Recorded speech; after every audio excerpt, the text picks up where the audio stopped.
Okay, so grapevines, good or bad? I used to cut grapevines anytime I'd see them because they tend to tear trees down. They're all through these woods in here. You've probably seen them before or even swung on them. Here we go. Here's a grapevine. When you cut them certain times of the year, I mean, they'll run water. It'll drip out of there for quite some time, but they are really good at climbing up trees and tearing them down under the weight.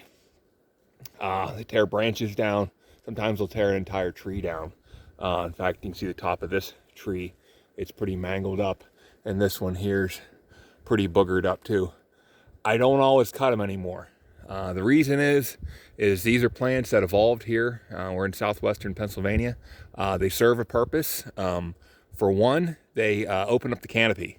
They tear trees down, even good, healthy trees. They'll tear them down and open things up and allow some sunlight in and mix things up a little bit.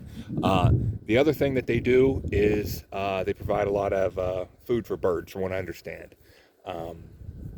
They also I'm sure they cycle nutrients in their own way, in other ways that I'm not aware of, but the two things that I know of are opening up the canopy and birds.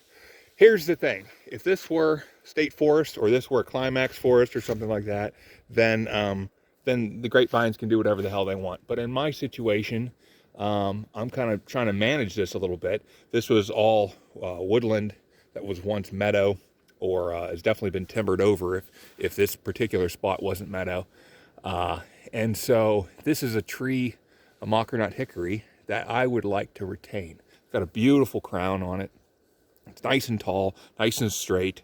It's pretty broad. That's one of the larger of the hickories that I have here. And so I want to keep this one. The grapevines can grow in other places. These little shitty trees like this, they can grow on there all they want. I don't care. That looks like possibly a maple. It's probably a maple, red maple. It's all twisted and mangled up. There's other trees back in here. They can grow on all they want. Some cherry trees and stuff like that are pretty resistant to it. They kind of tear them apart.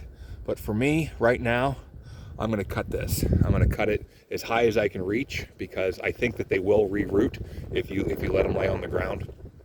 And you really got to watch that there's not. Sometimes you won't actually see where the vine's coming from. Sometimes it's coming from a separate tree. So I got to be careful there. But there's a main one there, and there's a main one here. There's a main one back in there. So I'm just going to kind of go through this area and cut them as high as I can. Sometimes I chunk them a little bit. Sometimes I go across the ground because they'll lay across the ground and they'll reroot in a couple different spots.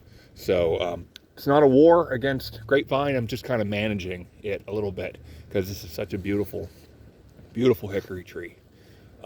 Another one that was over there, this cherry tree, was leaned over the other way, over the road. And I think it had a lot of grapevine in the top, if I don't remember correctly, but it was eventually going to fall. And I didn't want it to fall over the road because of the mess it was going to make. And I was worried that it was going to, hit somebody and somebody's going to sue me or something. So I actually hooked a winch onto that one. I pulled it back over this way, cut the logs, laid them on the ground. Because if somebody else would have cut the logs, they would have taken the wood or the firewood or whatever, or just made a mess with it. I just want to get it off the road, so I laid it down here. But there's grapevines all through these woods. So we're doing a little cutting today, just some little stuff here along this trail. I'm going to collect this stuff up for some biochar, mostly, but also just to kind of just open things up and let some more sunlight down in here. So yeah, grapevines, good and bad.